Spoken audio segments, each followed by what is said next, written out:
Good morning students. मैं पिंटू सिकरवार और आप सभी का हमारे यूट्यूब चैनल अर्स क्लासेस सलेमपुर पर जोरदार स्वागत है। और आज हम लेकर आए हैं बेसिक गणित का एक इम्पोर्टेंट पार्ट ल स और म स ज्ञात करना, और वो भी किस विधि के द्वारा? अभाज्य गुणनखंड विधि के द्वारा, यानी पैसों के द्वारा नहीं कि आप ये सोच रहे हो कि शायद पैसों के द्वारा बाजार से खरीद लाएं। बाजार से नहीं, हमें किस विधि के द्वारा सीखना है? अभाज्य गुणनखंड विधि के द्वारा ल स और म स ज्ञात करना सीखना है। लेकिन जब हम टॉपिक स्टार्ट कर रहे हैं तो उससे पहले उसके बारे में थोड़ी जानकारी होना जरूरी है कि ल स किसे कहते हैं और म स किसे कहते हैं। तो मैं आपको बता दूं बच्चों कि ल स का मतलब होता है लघुत्तम समावर्तक, अर्थात हम उसे बोलते हैं LCM। इंग्लिश में क्या बोलते हैं? LCM। ये इसकी शॉर्ट फॉर्म होती है। और LCM को जब हम फुल फॉर्म में लिखें कि LCM की फुल फॉर्म क्या होती है, तब इसे बोलते हैं least common multiply.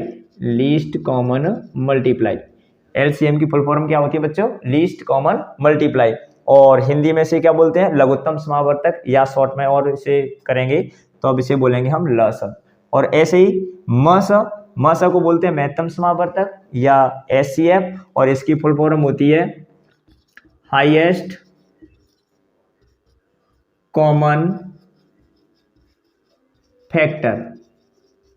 Highest common factor, महत्तम समावर्तक।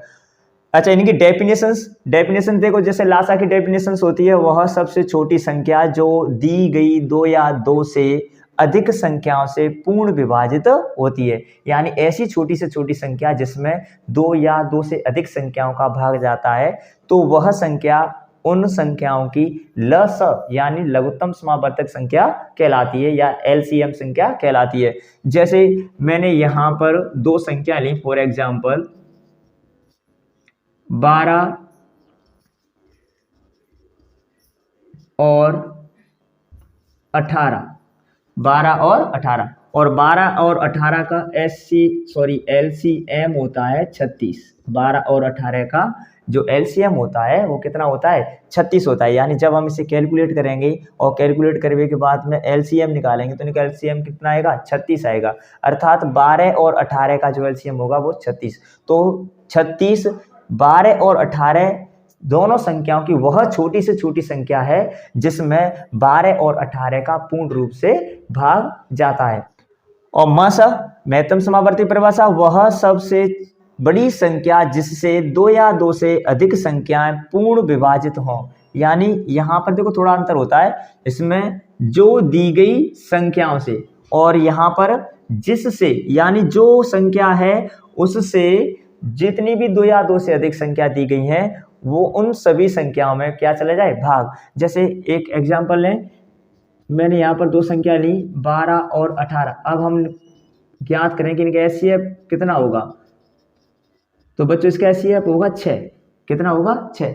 यानी 6 का भाग 12 में भी जा रहा है और 6 का भाग 18 में भी जा रहा है। अर्थात 12 और 18 दोनों संख्या 6 से कंप्लीट विभाजित है। लेकिन यहाँ पर इसका उल्टा होता है। LCM में दी गई संख्याओं के द्वारा ये संख्या विभाजित होती है पूर्ण रूप से, और HCF की ये संख्या दी गई संख्याओं को पूर्ण रूप से विभाजित करती है। तो ये तो होगी बच्चों इनकी परिभाषा ल स की और म स की। यहाँ तक कंप्लीट हो, तो यहाँ तक अगर कंप्लीट है तो फिर आगे बढ़ते हैं कि ल स और म स किस प्रकार ज्ञात करते हैं।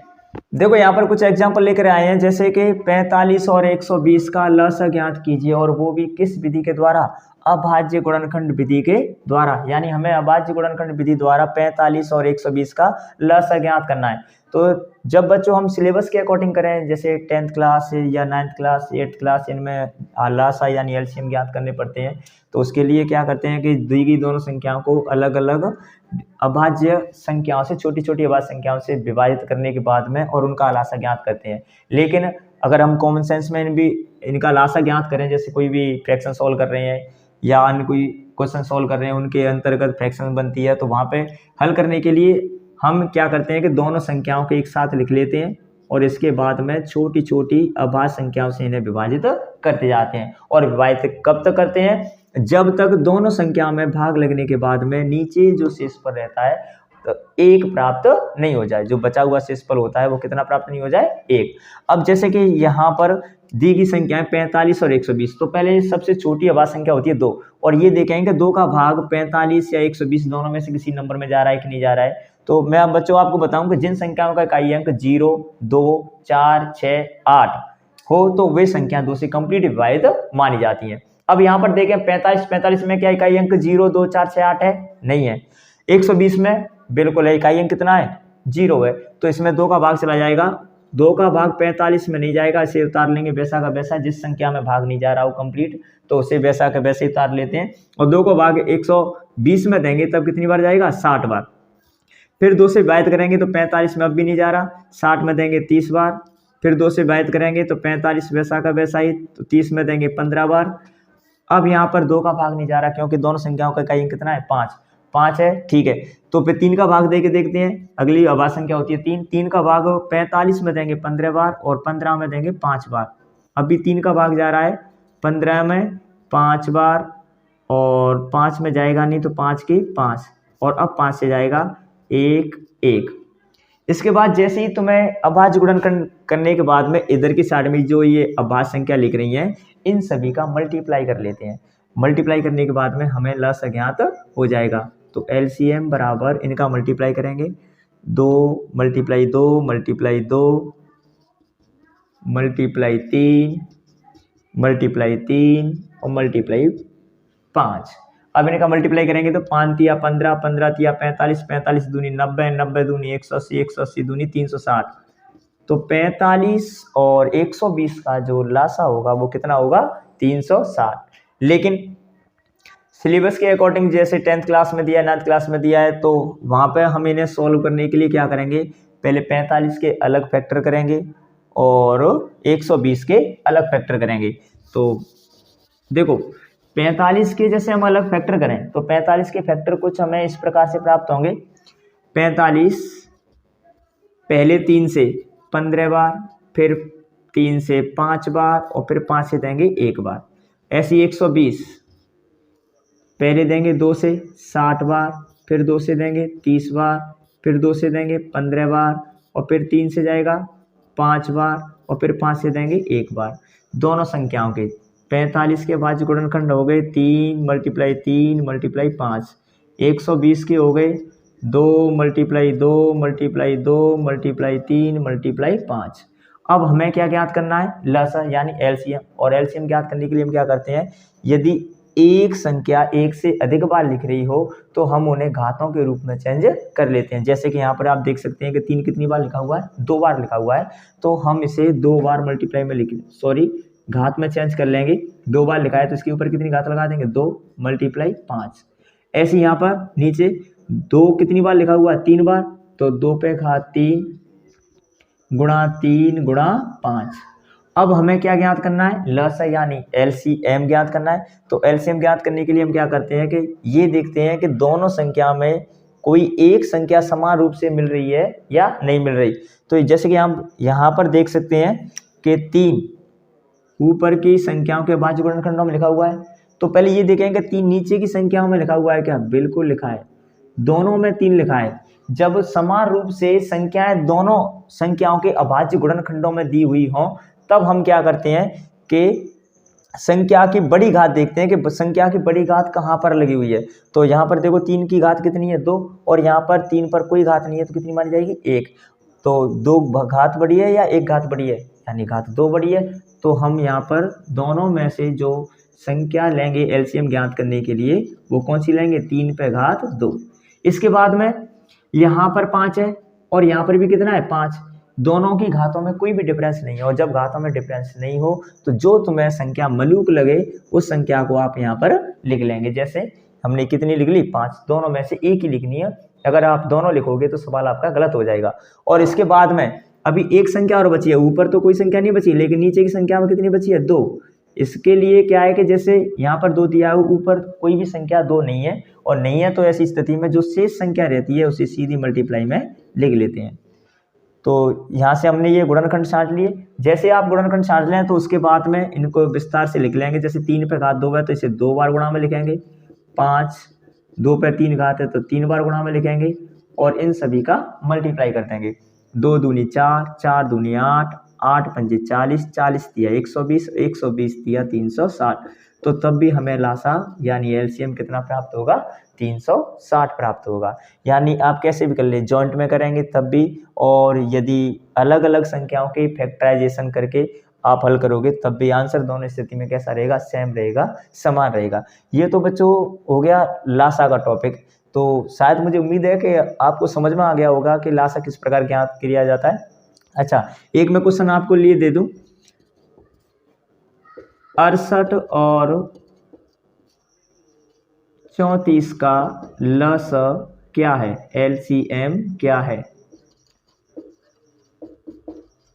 तो आप इसे ज्ञात करके कमेंट बॉक्स में लिखकर बता सकते हैं। यदि आपका सही है तो आपको मेडल दिया जाएगा, मेडल का इंतजार करते रहना और मेडल आपको जरूर मिलेगा, ये हमारा वादा है। लेकिन आपको पहले इनका आंसर निकाल के एलसीएम ज्ञात करके कमेंट बॉक्स में अपना आंसर जरूर देना होगा। बिना आंसर दिए आपको कोई भी मेडल नहीं मिलेगा, कोई भी प्राइज नहीं मिलेगी। प्राइज प्राप्त करने के लिए आपको थोड़ी मेहनत करनी पड़ेगी, और ये हमारे द्वारा जितने भी क्वेश्चंस दिए जा रहे हैं उन्हें सोल्व करके कमेंट बॉक्स में सेंड करते रहें। जिन बच्चों के आंसर सही निकलेंगे हम उन्हें जरूर इनाम देंगे। ये हमारे नेता वाले वादे नहीं है कि जो चुनावी माहौल चल रहा है फिलहाल में राजस्थान में, तो वो नेता वाले वादे नहीं है। जो भी चीज़ है वो एकदम क्लियर रहेगी, और आप जितने भी क्वेश्चंस के जवाब हमें कमेंट बॉक्स में लिखकर भेजते रहेंगे, हम उनको नोट कर लेंगे कि किन किन बच्चों ने अपने जवाब भेजे हैं, और जितने भी बच्चे अपने जवाब भेजेंगे हम उन्हें प्राइज जरूर देंगे। अब जैसे बेटा अभी हमने लासा सीखा, लासा के बाद में नेक्स्ट टॉपिक क्या है, मस, यानी मस किस प्रकार ज्ञात करते हैं। तो फॉर एग्जांपल मैं कोई सी भी दो संख्या ले लूं, और मैंने यहाँ पर दो संख्या लिखी 39 और 78, 78 का मस ज्ञात कीजिए। मस मतलब बच्चों HCF, क्या ज्ञात करना है, HCF। तो HCF ज्ञात करने के लिए हम क्या करेंगे कि HCF में हमेशा दी गई संख्याओं के अलग अलग गुणनखंड किए जाते हैं, अभाज्य गुणनखंड। 39 के अलग अभाज्य गुणनखंड करेंगे और 78 के अलग अभाज्य गुणनखंड करेंगे। 39 के अभाज्य गुणनखंड करें तो देखो 3 से भाग जा रहा है इसमें, पहले 13 और फिर 13 से देंगे तो 1। इसके बाद में 78, 78 में पहले 2 से भाग देंगे 39, फिर 3 से देंगे 13 और फिर 13 से देंगे 1। अब इनके गुणनखंडों को लिख लेंगे अलग। जैसे 39 के अभाज्य गुणनखंड हो गए 3 गुणा 13 और 78 के हो गए 2 गुणा 3 गुणा 13। HCF जब हम ज्ञात करते हैं तो उसमें क्या करते हैं कि दी गई दोनों संख्याओं के अभाज्य गुणनखंडों में से समान संख्याओं के पेयर यानी जोड़े बनाए जाते हैं। जैसे कि ऊपर 3 लिखा हुआ है, नीचे 3 लिखा हुआ है, बिल्कुल लिखा हुआ है, तो यहाँ पर एक ये पेयर बन गया। ऐसे ही 13 दोनों जगह पर लिखा हुआ है, लेकिन नीचे 2 है ऊपर 2 है, बिल्कुल भी नहीं है, तो 2 का पेयर नहीं बन रहा है। पेयर कौन कौन संख्या बन रहे हैं, एक तो 3 का बन रहा है, एक कितने का बन रहा है, 13 का। HCF ज्ञात करेंगे तो हम क्या करेंगे, जो भी पेयर बन रहे हैं उनमें से एक एक संख्या लिख लेते हैं। जैसे 3 के पेयर में से मैंने 3 लिख लिया और 13 के पेयर में से भी 13 लिख लिया, लेकिन बीच में मल्टीप्लाई का चिन्ह लगाते हैं। अब इन दोनों संख्याओं का क्या कर देंगे, मल्टीप्लाई। 13 मल्टीप्लाई 3 करेंगे तो 39, कितना आएगा बच्चों, 39। तो HCF आ गया 39 यानी 39। तो जैसे कि मैंने आज तुम्हें ये शॉर्ट, ज़्यादा मैंने टाइम नहीं लिया है, शॉर्ट रूप से आपको समझा दिया कि अभाज्य गुणनखंड विधि के द्वारा लस और मस किस प्रकार ज्ञात किया जाता है। तो शायद बच्चों मुझे उम्मीद है कि आपको यहाँ तक जो भी मैंने ये टॉपिक पढ़ाया है वो आपका क्लियर हो गया होगा। और यदि क्लियर हो गया है तो मैं एक आपको मासा का भी क्वेश्चन लिख दूँ, जिसका भी आंसर तुम्हें कमेंट बॉक्स में अपना आंसर दे के जवाब देना है। मैंने यहाँ पर लिखी संख्या 142 और 64 का मस क्या है, मस क्या है। अपना आंसर निकालने के बाद में कमेंट बॉक्स में लिखकर जरूर बताएं। जितने आप क्वेश्चंस सही सॉल्व करके हमें सेंड करते जाओगे, हम आपसे वादा करते हैं कि आपको जरूर प्राइज देंगे। यदि आप हमसे नहीं मिल पाए तो कोई गल नहीं, लेकिन जब आप इन सब कॉन्सेप्टों को क्लियर कर लोगे तो देखो लासा मासा से संबंधित को जो भी टॉपिक हैं वो आपके कंपटीशन में भी पूछे जाते हैं। यही नहीं है कि आपके सिलेबस के अकॉर्डिंग जो 10th या 9th या जो भी क्लास हैं, क्लास बेसिकली क्लास हैं, इसमें ही पूछे जाता है। बेसिक मैथ का तो इम्पोर्टेंट पार्ट है ही, लेकिन बेसिक से ही आपका जो स्तंभ है वो काफ़ी स्ट्रांग यानी मजबूत हो जाता है। इन सभी चीज़ों को जब आप कंप्लीट कर चलोगे तो कंपटीशन में जो भी मैथ से संबंधित है, यानी जहाँ पर तुम्हें लासा मासा की जरूरत पड़ती है या इनसे भी संबंधित टॉपिक आ जाते हैं, उन्हें वो ज्ञात करने हो तो उन्हें ज्ञात करने में कोई भी परेशानी नहीं होगी। और ऐसे ही मज़ेदार वीडियो के साथ जिनमें बेसिक मैथ के मैं और भी पार्ट लेके आऊँगा, तो तब तक के लिए आप हमारे चैनल के साथ में बने रहिए। और यदि आपको हमारा ये वीडियो पसंद आया हो तो प्लीज़ हमारी वीडियो को लाइक करें, शेयर करें, ज़्यादा से ज़्यादा शेयर करें, जितने भी आपके दोस्त हैं उनके पास शेयर करें। और उसके बाद में यदि आप हमारे यूट्यूब चैनल पर नए हैं तो प्लीज़ हमारे चैनल को सब्सक्राइब करें। मैं पिंटू सिकरवार इसी के साथ विदा लेता हूँ। धन्यवाद।